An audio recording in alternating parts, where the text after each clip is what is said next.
Hi, I'm Doug Smith, and welcome to the 18 October edition of Portsmouth This Week, the Voice of Portsmouth Town Hall. My guests today are the sponsor of actually this program, Portsmouth This Week, Town Administrator John Klimm. Welcome, John. Welcome. And we've also got Tom Roskelly, the Creative Director of Roskelly Incorporated. The topic's going to be Portsmouth's first annual report, which Tom helped put together. And welcome, Tom. Thank you. This report is going to be available to the public shortly at some point in the near future. Welcome, gentlemen. I'd like to go to the subject of the report itself, John. Why do you think it's important that Portsmouth produces an annual report? Well, very much like the private sector, it's important, obviously, to report back to, in the private sector, it's your investors, and here it is our citizens and taxpayers. And so an annual report is a report at the end of the year allowing our taxpayers who pay the freight, who pay $60 million a year so that we can run town government. It's a report to them in terms of our accomplishments and our challenges and whatever. The genesis of all of this was a desire by our town council. I give them a lot of credit that in their desire to want to improve the dissemination of information, asked about why it was that we weren't producing an annual report. And in the state that I come from, there's a state law that requires every community to produce an annual report. And I was really disappointed when I found out that Rhode Island didn't have a similar law, because it's terrific to be able to go back into your town and pull a report from 1780 to find out what the issues were and what the budget was and the like. And so I was disappointed and frustrated to find out that not only does Rhode Island not have that law, but that Portsmouth hasn't regularly produced an annual report. At the same time, as you know, we had our 375th committee up and running, and as one of the projects that came out of that effort was that we should start a tradition, even though the 375th is really a reflection backwards. We have started a number of things that hopefully will go on regularly, but I know that you and the 375th committee felt very strongly that we should start in this historic anniversary year with a new tradition, so that in 50 years or 100 years people will be able to look back to see what life was like in the year 2013. It memorializes what life is like, and so it's a historical document as well. So it's a report to our citizens and taxpayers, and it's a historical document that kind of highlights life in the town of Portsmouth for this year. Do you know, are we the only town now in Rhode Island that's producing an annual report, or do other towns or cities? I really don't know. I know that there is no requirement. I suspect that some towns have picked up the tradition and some haven't. But I think it's really exciting that we're starting this in this very important year. And as I said, I think that 100 years from now, people will be appreciative. It's important that we keep it going, obviously, year in and year out. But it's part of an overall package. As you'll remember, we started the tradition of doing a citizen survey, which will be an annual pursuit, asking citizens how they feel about certain aspects of town government. We instituted Code Red so that in emergency situations there's ways to communicate to our citizens, and we're in the process of an overall redesign of our website, which will be unveiled here on Portsmouth This Week sometime in January. So this aspect is an overall part of our outreach plan to our citizens, but it's an important one. You had experience with this in Barnstable, of course, as you say, they were mandated by state law to produce this. How was it used by the council or whatever in Barnstable? I mean, it gives you a good snapshot to look back. It really does. I think that when you're talking about years ago, it's more memorializing life in any given year. History, right? Yes. Oh. But it's also an important research tool, to find out, who won an election or what the challenges were and whatever. And so there was a whole set of the annual reports in the town clerk's office, and now they're online, of course, but people regularly look back for a variety of reasons. Sure. But, we could have found something like that very useful for our committee, for example. Absolutely. looking I mean, back, trying I'm to see sure what if we they had an did. annual report 25 years ago, that would have been the first place that we Absolutely. went when we began to think about what type of activities we Yeah. should be pursuing for 375. I'd like to mention, too, that citizen survey that you mentioned is also available on the town website right now. Yes, it is. And I'm sure it'll be on the new one as well.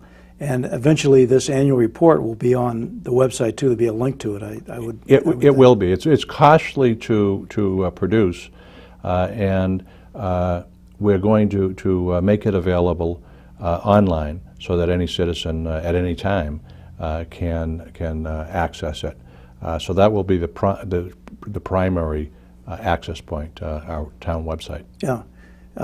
Can you give us an idea of how it's organized and what kind of information it contains? Well, that really was the challenge, because while I have a vision of an annual report, not only by looking at private sector annual reports, but communities in Massachusetts, when the town council, members of the 375th committee and other citizens said that they thought that an annual report would be a good idea, I suspect that everyone had a different vision of what that annual report was going to look like.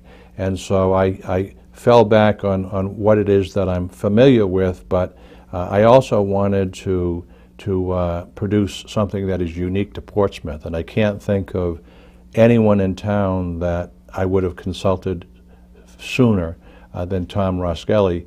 As you know, Tom was the designer of our 375th logo. He's a local person whose talents are incredible, and so he's the first person that came to mind in terms of reaching out to try to tap his vast expertise in terms of a vision. While I think that this is a moving target, so that we produce one the first year and we'll receive input and commentary about what people like or dislike or whatever, I'm just delighted at the work that Tom's done in terms of layout and design or whatever, and he'll get into that or whatever. But each department has a report. The town council has a report. There's a report from me as town administrator. Each of our various departments, school department, police department, fire, and what have you, have a submission. And then all of our committees have been asked to submit documents. So anything from finding out what the election results were last year to finding out what the town budget is, where the revenues come from, and where it goes to, are highlighted in this annual report. Yeah. Tom, to bring you in this discussion, the only part of the annual report that I've seen thus far is the cover. Mm-hmm. But I'm always kind of amazed at how you select just the right photos for this thing. Do we have a copy of the cover? Yes, right there. Could you talk about your thought process as you went through all the zillions of pictures I imagine you had? Well, just like in creating the brand for the 375 logo, I wanted the cover, after talking with John, to really capture what Portsmouth is. If you drive around Portsmouth, we're rural, we have farms, that's the great thing about it.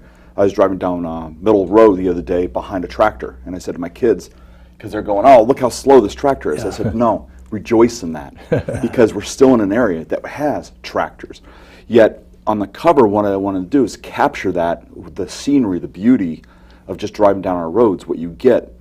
But also, on the cover, I popped in Carnegie Abbey, the tower, which is part of the new Portsmouth. I put in Polo, which is an exciting part of Portsmouth. The bridge showing, which is the Mount Hope Bridge coming into Portsmouth, along with the Glen Manor House. The other one is my son is building a series of rock sculptures down at Sandy Point Beach. All those tie in. You have the stones of the walls, the stone on the beach, the tower of the building, the towers on the beach, the tower of the bridge, the tower on the beach, the horses. It all has a tie-in, which also ties back into the Portsmouth logo. When you look at the Portsmouth logo, it has a nice circular with the P in the middle, but it also has the water on both sides of the land. And I really wanted to capture that back into the cover. I followed that all the way through the inside also. On each department, I worked with John and we asked for photos. A lot of photos we got were shot with cell phones or very small, low res. So I've been out driving around, taking photos, taking new photos of John, taking photos of the fire chief, the police chief, in order to capture again the feeling of what you have in Portsmouth is also the people. So you'll see a lot of it. It's quite nice on the inside. Yeah, I'm sure it is, and I'm amazed at the way you think about this stuff. I want to talk about our logo a little bit later because we owe you a real debt of thanks for that. But essentially, so the department heads and other people provided, the committees, I assume, some of the town committees provided input? Yes, we asked all of our department heads and staff, as well as the chairpersons of every one of our committees. We gave them a format in terms of the size of each of the reports. We asked for pictures and the like and whatever. Yeah. And then we had some volunteers work as editors because we wanted some consistency. It's difficult when you have a whole bunch of people writing a report. Sure. So we wanted to try to get some consistency and whatever, and we need to work on that in the future. But that they did the work at actually drafting the reports. Now this report is supposed to cover the fiscal year, July to July. Right. One of the problems that I had when Tom was looking for photos of 375th stuff, our big weekend took place in Labor Day, which was after July. Yeah. We had a zillion pictures of what went on then. We did have some. I'm sure there are some in the report too. I look forward to seeing that. We'll use all of those next year. Yes. Next year's that's report. true. Yeah. That's very. I mean, true. all town government really runs on a fiscal year. It isn't just the budget, but you think about it, it's the school. If we had asked the school to do a calendar year report, it kind of would have been covering two academic years, which was awkward, and so. Yeah, I mean, it makes sense. You have Yeah. to put a limit on each end of this thing. So how many pages is this report? Is it really a solid document, or? It's a work in progress. yeah. I think we're in the 50 range, if I'm not mistaken. Is that? We are up to about 64 pages, Okay. and then we Okay. we reduced some of the copy size and pages instead of giving each committee its own page. I've stacked the committees. I've tried to keep the actual report area so they still have their own sections. We're down to 48 pages right now, which is still quite large, going to be expensive to print. That's why I'm going to try to make this as high res as possible for online. A good PDF, it'll be accessible Sure. to everybody. Almost everybody has a So PDF people be able to reader. download a PDF and print it out if they want, or Sure. print out part of it if they want. When do you think this will be available to the public? That's a tough question, probably, because it sounds like it's still got sort of work tweaking it. We're getting there. I mean, it's getting close to being finished, and then of course we're going to have to send it off to a printer because we're going to make a limited amount of copies or whatever. But I think by the end of October into November that it'll be on the website. Okay. I hope. Yeah, we're really close. Yeah. I mean, we've been doing a lot of editing, back and forth, and catching a lot of, the dots and the Yeah. crosses of the T's. Well, I'm looking forward to seeing it because I know we sent you some photos, and initially I didn't even see the July time frame, and I stuck some other photos up there, which I subsequently took down. This is in our Dropbox Yep. that we used, and I'll be really interested to see which ones of the 375th events you use, because we had a lot of pretty good ones, starting with a polar dive and a bunch of other stuff. There clearly is a 375th theme in the annual Yeah. report. I think you'll be pleased at not only the narrative from the 375th committee, but also the pictures. And Tom, I think, is a kind of a modest guy, but the job that he's done, the number of hours he's committed to this, it's absolutely incredible. And not only that, he's good at what he does. He's Yeah. really good at what he does. And so I could sit there all day trying to pick out the pictures and not get there. And Tom just has the ability to not only make a decision, but to make the right decision. And when I looked at the draft, as I said, there's room for improvement because this is our first, but I'm absolutely delighted at the work that Tom Yeah, is. well, I think Tom's creativity is a given here Yeah. because we talked about our logo, which is, everybody in the island knows what our logo means now. It is iconic. It really is. In fact, can I put this up there? Yeah. This is the logo. For those of you that haven't seen it a lot, I think it's been all over the place, over the East Main Road, over on all the websites and everything we do with our little signs we put out. Tom, go through what you told our committee when we first talked about this stuff, because I think people need to understand there's much more than just a snazzy looking logo. It's got meaning. Well, first off, one of the iconic symbols in almost all the city department logos, the town hall, fire department, police department, are the 7 stars. So I incorporated that into the design, even though when I ask questions like, what does the 7 stars mean? That's sort of scrambling. It's kind of like, we don't really know. Yeah. The other thing is, as you drive around, you see a lot of P's on cars. You see the red P's on cars, which symbolizes the whole sports within Portsmouth, which Portsmouth is really tied tightly around. So I wanted to bring that red in there. And the other thing is, Portsmouth is surrounded by water. You know, we have water on 3 sides of our town. You know, we are an island, but we have other than Newport, you know, Middletown only has 2 sides. So I really wanted to capture the essence of the water and the flow and the rolling hills that we have around Portsmouth. So in designing this, I wanted to make sure it would be memorable, which it has turned into. You see it, you know what it is. It doesn't look like anybody else's logo. So that was part of making it unique. I also had to make sure it could be silk screened, it could be cut in vinyl, it can be printed out large, it can be printed out small. It works well on the badge that you're wearing on your shirt. It works as embroidery. So those are all the things I brought into it to make sure it would work. And through the process of just making sure it answers all those situations, that comes back to the logo. You know, so make it so we have it, it's ours.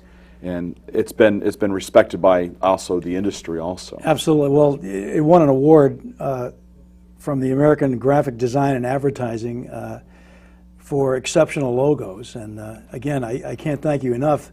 I don't know if you've seen our ornaments, which we had made for these. This is limited edition ornaments, but it worked really well on that as well. You know, it's just basically a copy of the logo, but it's kind of like in 3D. It's just a...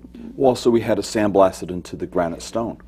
Absolutely, you know, up at Founder's Brook. And it fits everywhere. It works whether it's sandblasted, stitched, 1 color, 2 color. Yeah. And that was the whole process through, you know, trying to provide you with the right type of material to use. Yeah. You know, we wanted something that was going to stand out.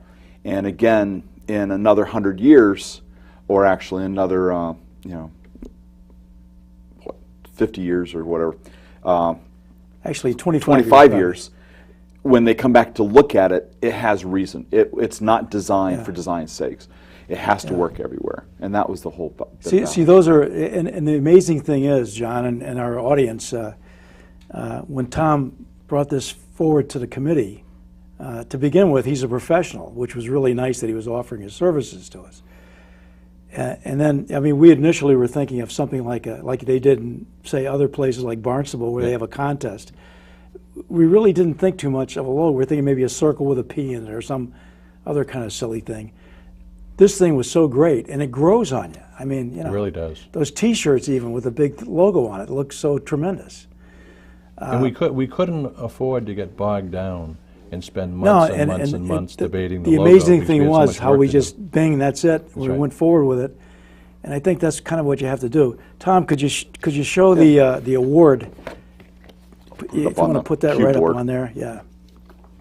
So you're talking about a local Portsmouth business person who volunteers their time, and we receive an award for his work. I think it says a lot for Tom. Well, and I think too, if you really want to be impressed, go to Tom's website, and this is just one of many awards that he's won for these design things he's got there. I think the yeah, and again, as I said, I do not design. You can go out and design to win awards. There's some formulas you can actually use that you know who the judges are, the type of the design competitions. You can design to win. I don't do that. I design identities and brands and annual reports and things for my clients to work. If it doesn't work, if it doesn't answer the client's needs, if it doesn't answer your needs, if you can't put it on shirts, if you can't put it on the granite, then it doesn't work. That's why it gets awards. And see, all of those things would have been lost on us laymen. Oh, absolutely. We don't I remember know asking a very naive question to Tom when he produced the logo. I said, Tom, how long did that take you? And the answer was a lifetime. because he has, Yeah. this is a culmination of everything that he's learned all along the way. And I thought that was really profound. But you know, I think there's another lesson here to be learned, and this is one of the things that I'm walking away from this 375th celebration with. We have a lot of talent in Portsmouth. We have a lot of talent in Portsmouth. To begin with, we have our own vineyard, Greenvale Vineyard. We do. That's cool in itself. But then we have guys like Tom. I mean, this guy's world class. Really is. I don't mean to be blowing you up or anything here, but that was really a great job. But it's not just that he's good, and we know he's good. Yeah. It's that he is so willingly giving back to the community, which I think says a lot. And I think too, another kind of lasting thing, Tom, will be this annual report. I'm sure when we get this will be something else we want to keep going forward with. John, is there money in the budget next year, or will there be? Well, we obviously have to make the commitment, and the council did make a commitment not only to produce an annual report this year, but to start a tradition. And so there will be permanent funding request put into the budget this coming year. We obviously, you don't want to miss a year, you don't want to stop the tradition. You have to do it every year to make it meaningful from a historical perspective. One of the things we didn't mention is it's also, I think, a very helpful tool. Phone numbers from department heads and staff are in there. There's a lot of good information that has been assembled. Yeah. So it's really, if you have a question about town government, this would be one of the places you'd want to go, because there's a good chance the information is right in the annual report. And also, people could probably take pages from that, print it, put it on their, on their bulletin board or whatever Absolutely. at home. Speaking of that, we did mention that the emergency pamphlet is available now at the town hall. Yeah, it is. We've given quite a few out already. And that's another one that's worth people getting and putting on their refrigerator or whatever. It also has a lot of numbers and things like that. With guys like Tom here, it's kind of hard to turn to other business, but if I could ask a couple of questions about town things that are going on, John. Okay. One of them, of course, is the Quidnick Land Trust pulling out of the deal with on Glen Farm. Can you give us any idea of why this happened, and also is there any possibility of some other involvement of ALT with the town? Well, the town council made a policy decision which they believe is in the best interest of the town over the long term. But that was just one of many, many projects and interests. The executive director, Chuck Allett, was just in my office the other day, and he's a regular visitor. We have regular conversations. We're looking at a grant program right now to either to acquire some open space or to improve some space that we already have. So this was just one of the projects, and I would characterize my relationship with Mr. Allett and with the ALT as outstanding. They do great work, and the number of projects are too numerous to mention, but they're a very active group, and they're a very important part of our community. Yeah, and I think anytime we can acquire a little bit of usable land for the public, we should probably do that, particularly some kind of thing on the waterfront would be Absolutely. great. Because as you say, Tom, we are surrounded by water here. Another question for John real quick. Dave Foucher, the finance director, is leaving, and he's been a long-time stalwart there in the town hall. Do you have a replacement for him, or how is this going to work? Well, first of all, I have to say something about Dave. He's been just so helpful to me as the town administrator. He's been there just 10 years in the town hall, but he's just a wealth of knowledge and expertise. He's a good guy. He's done a great job for the citizens, and I'm truly going to miss him out of town hall. Having said that, obviously it's a very important position, and so we need to reposition, or we need to discuss that position. And there is ongoing conversations with our school department, because there's been discussions about the possibility of consolidating certain non-educational functions with town government. It might be finance, might be human resources, might be information technologies. So those conversations are taking place, and so we're not just going to move ahead and advertise Dave's position until we make some more long-term decisions about that position and how it fits into the overall organizational structure. But once again, I just can't say enough about Dave. He's truly going to be missed, and if people, you know, a lot of times I'll stop in the office on Saturday and Sunday, and there's Dave. There's Dave. He's just a real treasure. Although for he's the town. been very successful of skating out of coming on this program.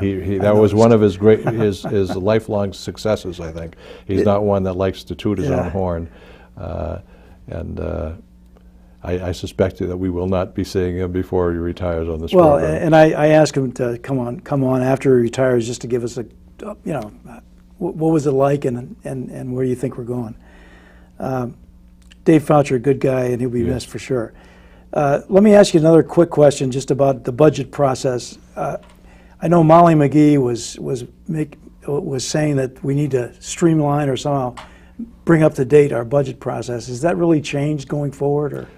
Councilor McGee has been a tremendous asset to town government with her election because of her financial expertise and her background. I have been working very closely with her. I meet with her every week, but I've been working very closely with her about redesigning the budgetary process to go more from an incremental budget to a performance-based budget. And with her expertise, it's been very helpful. And so we really are fundamentally redesigning the budgetary process and moving forward, because the decisions that we make financially are going to get more and more difficult. And that means like really stepping back and saying, what is it that we want town government to be? We can't be all things to all people. What is our core mission? Are there other revenue sources out there to provide services that people say they want, but we wouldn't define necessarily as a core mission of the town? And so I give Molly a tremendous amount of credit in helping us in that regard. Okay, great. Tom, I hope going forward here you're going to continue to stay hooked up with the town. You know, it struck me, we have a town historian, Jim Garman. Yes. Maybe we need a town creative director in Tom Roskelly. Thank you. Because you're an asset that we certainly don't want to lose. And I want to personally thank you for your help with the 375th. I mean, you helped put us on the map. And well, that's part of I really want to give back to the community. You know, this is why I moved here. I moved here to be part of the community, to help with Portsmouth. Well, you know, you're a big part, and you've helped a lot, and I appreciate it very much. Thank you. Thank you very much. I need to turn very quickly to a couple things coming up for the 375th. On Friday, October 25th, we're going to have the author Eva LaPlante at Portsmouth Abbey School Auditorium in the evening at 7 o'clock. Eva LaPlante is the one that wrote the book on Anne Hutchinson. It's in the library. It's a great book. They'll have a book signing and a lecture afterwards.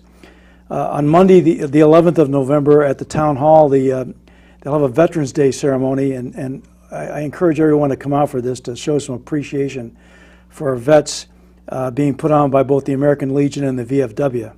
And that'll be at 9 a.m. at the Town Hall. Once again, on Tuesday, November 12th, Jim Garman gives a lecture. This time it's on Portsmouth coal mines. Doesn't sound sexy, but I'll tell you, the last one on the Gentleman Farms was fascinating. I just went to the last one last night, and it was great. And then finally, in November 16th, we've got a 3.75-mile road race being put on by the Portsmouth Business Association. That'll be at 10 o'clock at Common Fence Point. That's about it for me. I've really appreciated what our guest here has brought to the table in terms of helping us out with the 375th. I look forward to more contributions, Tom. Thank you. Thanks for coming on, John. Thanks, Doug. And we'll see you next time.